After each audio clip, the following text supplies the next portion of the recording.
Subscribe करें और देखें एक दिल दहला देने वाली हॉरर स्टोरी। बिना घबराए बेल आइकॉन प्रेस करना ना भूलें।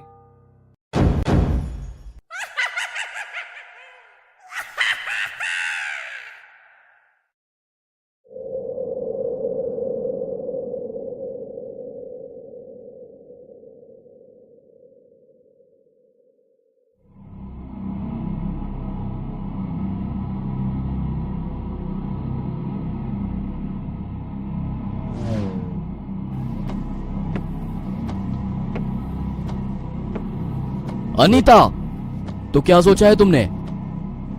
कार का स्टीयरिंग संभालते हुए सुनील ने अनीता से पूछा, लेकिन अनीता बिल्कुल चुप थी। न जाने वो कहाँ खोई हुई थी। आसमान से बरसने वाली बारिश की बूंदों को देख रही थी। उसकी आंखें नम थीं। अनीता के दिमाग में अजीब से ख्यालों का भंवर उद्यम मचा रहा था। सुनील और अनीता के शादी को अब पूरे 5 साल हो चुके थे। शादी के पहले की वो सारी बातें अनीता को याद आ रही थी। अनीता, लड़का डॉक्टर है। उसके पिताजी का बहुत बड़ा कारखाना है। खुद का बंगला, गाड़ियां, नौकर चाकर, बहुत ही अच्छा रिश्ता है बेटी, इनकार मत करना। अपने पिताजी के वो शब्द आज भी अनीता के जहन में है। अनीता, मैं क्या कह रहा हूँ, ध्यान कहाँ है तुम्हारा? जैसे ही सुनील अनीता पे जोर से चिल्लाया, अनीता अचानक से चौंक गई। अपनी आंखें पोंछते हुए उसने सुनील की तरफ देखा और कहा, सुनील, मुझे माफ कर दो, लेकिन अब मैं और ये बर्दाश्त नहीं कर सकती। उसकी ये बातें सुनकर सुनील ने गुस्से से कार की ब्रेक दबाई। चलो, गाड़ी से उतर जाओ। सुनील बहुत गुस्से में था। अनीता बहुत डर गई थी। रात के 11 बजे हुए थे। बारिश रुकने का नाम ही नहीं ले रही थी। घर अब भी बहुत दूर था और सुनील गुस्से में। अनीता, मेरे सब्र का इम्तिहान मत लो और चुपचाप गाड़ी से उतर जाओ। सुनील, मुझे माफ कर दो। इतनी रात गए मैं घर कैसे आऊंगी? मुझे बहुत डर लग रहा है। सुनील, प्लीज। भाड़ में जाओ तुम और तुम्हारी माफी। अगर तुम मर भी गई तो मेरे लिए अच्छा ही हो जाएगा। जान छूट जाएगी मेरी। जैसे ही अनीता गाड़ी से उतर गई, सुनील ने गाड़ी चालू कर ली और घर की ओर बढ़ने लगा। लेकिन ये सब अब अनीता के लिए कोई नई बात नहीं थी। मारना, पीटना, 3-4 दिन भूखी रहना, नौकरों से भी बदतर हालात में थी अनीता। बारिश में भीगते हुए उस वीरान सड़क पर अनीता किसी पुतले की तरह खड़ी सुनील की कार को जाते हुए देख रही थी। अब उसके पास कोई चारा नहीं था। वो पैदल घर की ओर बढ़ने लगी। मन में सैकड़ों ख्याल आ रहे थे। ऐसे जीने से तो मर जाना बेहतर है। किसी गाड़ी के नीचे छलांग लगाकर खुद को खत्म कर दूं। अचानक अनीता को किसी के रोने की आवाज आने लगी। अनीता रुक गई और ध्यान से सुनने की कोशिश करने लगी। पास ही में किसी बच्चे के रोने की आवाज आ रही थी। अनीता को बहुत अजीब लगा, क्योंकि आसपास न तो कोई गांव था, न ही कोई बस्ती। तो उस बच्चे की आवाज आ कहां से रही है? इससे वो बहुत हैरान हो गई। उसने पीछे मुड़ के देखा तो कोई पीछे नहीं था। अगर कुछ था तो सिर्फ और सिर्फ काला गहरा अंधेरा। अचानक वो आवाज एकदम से बंद हो गई। अनीता फिर से अपने घर की ओर बढ़ने लगी। दिमाग में अजीब अजीब ख्याल आ रहे थे। मन ही मन में भगवान से लड़ रही थी। हे भगवान, आखिर मेरी क्या गलती थी? मैंने आखिर कौन सा पाप किया था जो मेरे नसीब में इतने निर्दयी लोग आ गए? इस स्त्री जन्म से तो मौत ही बेहतर है। अनीता अपने ही ख्यालों में घर की ओर बढ़ रही थी। कुछ दूर चलने के बाद अनीता एक पुल पर आ गई। शहर से आने वाला गटर का पानी उस पुल के नीचे से नदी में मिश्रित हो जाता था। नाली का पानी बहुत जोर से बह रहा था। अचानक अनीता को किसी बच्चे के रोने की आवाज सुनाई। एहसास हुआ कि ये आवाज उसे पहले भी सुनाई दे रही थी। अब उसने बच्चे को ढूंढना शुरू किया। बच्चे की आवाज उस पुल के नजदीक से आ रही थी। अनीता ने झुक के देखा तो एक बच्चा नाली के नजदीक से रेंगते हुए ऊपर की तरफ आ रहा था। वो समझ गई कि किसी ने अपने अनचाही संतान को नाली में फेंक दिया था। अनीता बच्चे को उठाकर पुल पर आ गई। बच्चा जोर जोर से रो रहा था। अचानक अनीता को महसूस हुआ कि उसके पीछे कोई खड़ा है। अनीता ने पीछे मुड़ के देखा तो वो बहुत डर गई। सफेद कपड़े और खुले बाल। एक 12 से 13 साल की लड़की खड़ी थी। वो अनीता को घूरे जा रही थी। अनीता ने उस लड़की के पास जाकर कहा, बेटी तुम्हारा नाम क्या है और इतनी रात गए यहाँ क्या कर रही हो? वो लड़की निशब्द थी और बस अनीता को घूरे जा रही थी। जैसे ही उस लड़की का ध्यान अनीता के हाथ में रोने वाले बच्चे की ओर गया, आंखें बड़ी करके वो जोर से चिल्लाई। उसकी चीख से अनीता का कलेजा कांपने लगा। वो लड़की वहां से जोर से भागने लगी और उसने उस पुल के नीचे पानी में छलांग लगा दी। ये नजारा देखकर उसकी आंखें फटी की फटी रह गई। मदद के लिए उसने इधर उधर देखा तो सामने उसे एक कार की हेडलाइट्स दिखी। वो दौड़कर उस कार के पास गई तो उस कार में सुनील को देखकर उसे बहुत राहत मिली। कांपते हुए स्वर से उसने सुनील से कहा, सुनील अभी एक बच्ची ने पुल के नीचे पानी में छलांग लगाई है और इस बच्चे को कोई नाले में फेंक कर गया हुआ था। और जैसे ही उसने अपने हाथ में देखा तो वहां कोई बच्चा नहीं था। सुनील अचरज से उसकी तरफ घूरे जा रहा था और उसने पूछा, कौन लड़की, किसका बच्चा? ये कैसी बहकी बहकी बातें कर रही हो? बहुत हो गया तुम्हारा नाटक, अब चुपचाप गाड़ी में बैठो। डरते हुए अनीता गाड़ी में बैठ गई। पुल पर जो हुआ था उससे वो बहुत डर चुकी थी। करीब 1:30 बजे दोनों घर पहुंच गए। सुनील के पिताजी ने सुनील को डांटते हुए कहा, इसे रास्ते में क्यों छोड़कर आ गए थे, इडियट? अगर इसे कुछ हो जाता तो पुलिस हमें पकड़ लेती। उस रात अनीता को नींद नहीं आ रही थी। शरीर बुखार से जल रहा था। पुल पर घटी घटना वो किसी से कहना चाहती थी, लेकिन उसे सुनने वाला उस घर में कोई नहीं था।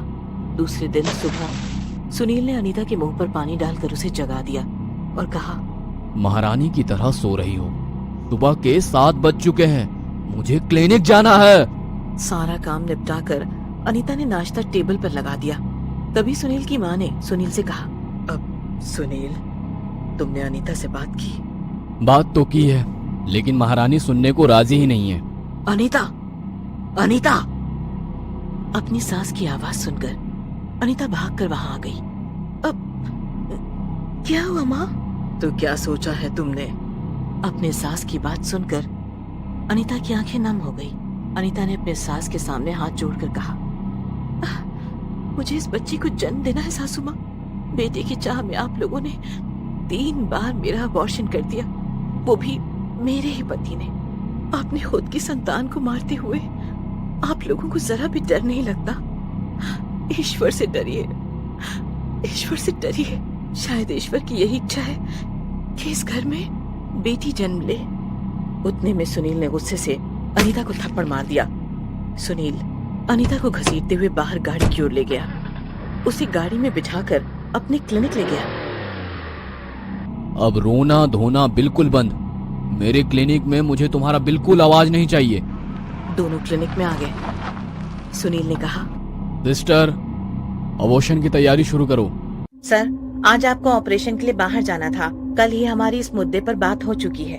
ओह माय गॉड, 11 बज गए। मैं तो बिल्कुल ही भूल गया था। ठीक है, मैडम का ध्यान रखना। इतना कहकर सुनील वहाँ से निकल गया। अनीता क्लिनिक में सुनील की राह देखते बैठ गई। कब शाम हो गई अनीता को पता ही नहीं चला।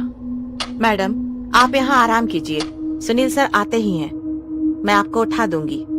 अनीता बेड पे लेट गई और सोच ही सोच में उसकी आंख लग गई।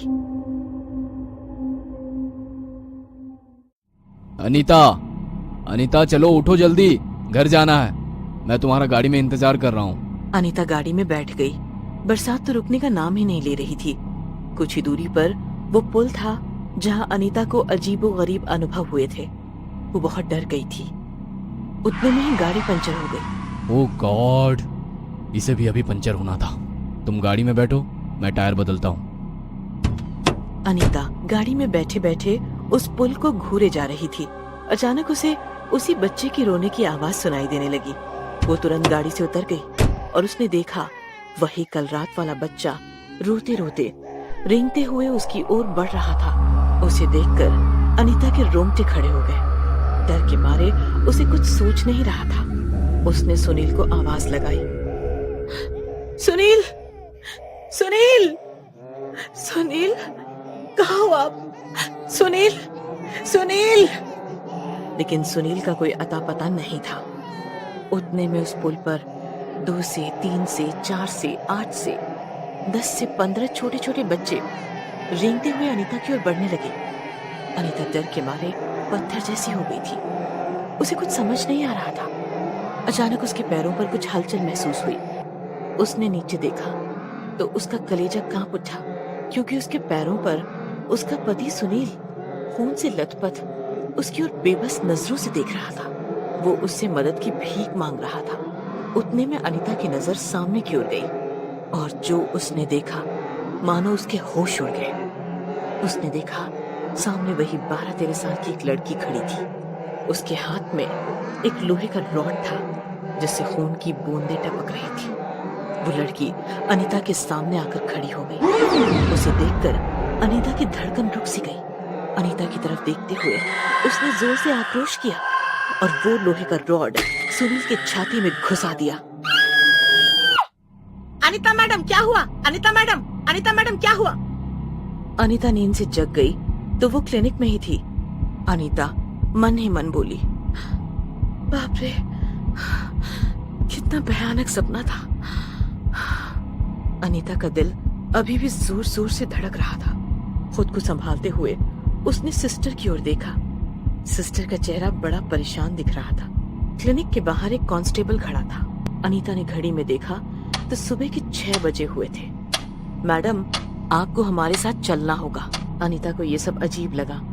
वो एम्बुलेंस में बैठ गई। साथ में सिस्टर भी थी। जैसे ही एम्बुलेंस उस पुल पर पहुंची, वहां लोगों की भीड़ दिखाई दे रही थी।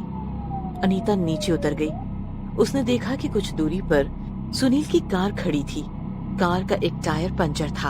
अनीता समझ नहीं पा रही थी कि आखिर हो क्या रहा है। उतने में अनीता को किसी के रोने की आवाज सुनाई देने लगी। आगे जाके देखा तो उसकी सास जोर जोर से रो रही थी और जैसे ही उसने नीचे देखा तो मानो उसके पैरों तले जमीन खिसक गई हो। नीचे सुनील की लाश गिरी हुई थी। किसी ने उसकी छाती में लोहे की रॉड घुसाई हुई थी, बिल्कुल अनीता के सपने की तरह। वो बस डर भरी आंखों से सुनील का शव देख रही थी। उतने में उसने पीछे से कुछ लोगों की आवाज सुनी। डॉक्टर था, सुना है वह अवैध रूप से भ्रूण का लिंग परीक्षण करता था और अगर लड़की हो तो उसे अबॉर्ट करके फिट्स नाले में फेंक दिया करता था। ना जाने उसे किसने मार दिया। खुद पुलिस भी परेशान है। कहते हैं ना, पापियों का पाप अगर हद से बढ़ जाए तो ईश्वर किसी ना किसी रूप में उनको सजा दिलवा कर ही रहता है।